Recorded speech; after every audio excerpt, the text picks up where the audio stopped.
Last week, I introduced you to Teresa Farris, a mom from St. Jude Children's Research Hospital, who created a support group in her hometown for families like her own, with children struck by cancer. We ran an ad in the paper and had our first meeting, and the word spread, and it's just kind of gone from there. The support group called Pecans that Teresa started meets every 2 weeks.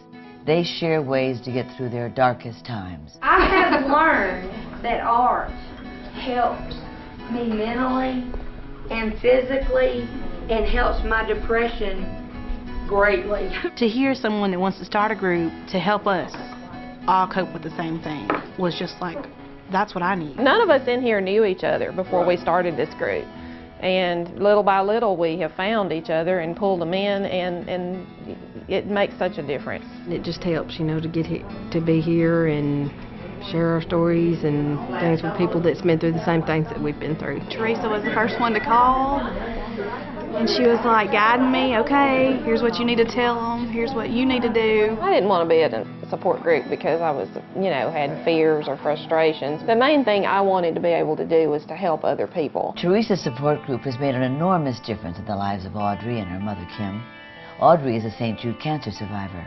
The difference between having a support group now versus not having a support group when Audrey was in active treatment it's like night and day. We would come home from St. Jude and literally have no one to talk to. The support group changes all that.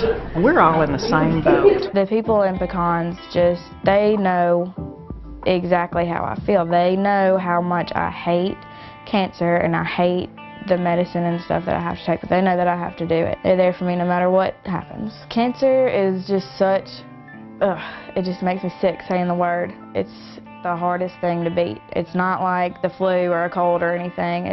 It's some tough stuff, and you have to go through so much to get through it.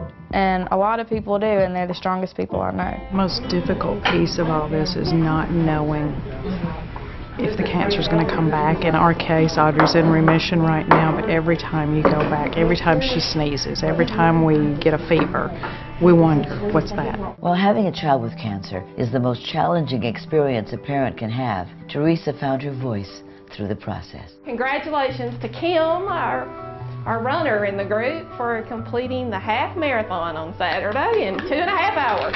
I think it gave her an outlet for an energy that she had, and I think she learned that she had abilities to do things that she never knew she could do. She is the nicest woman that I've ever met. She is just so happy-go-lucky all the time. She's been there for our family multiple times, and I just love her so much. One of the first things that I tell people if I talk to a newly diagnosed family is don't pay any attention to the statistics, because that child is an individual. They're not a statistic. And they may have a disease that more often than not they don't survive, but that doesn't mean your child is not going to make it. You need to go into it with the attitude that you're going to do everything you can. Teresa really is a true hero. We look forward to sharing more inspiring stories with you.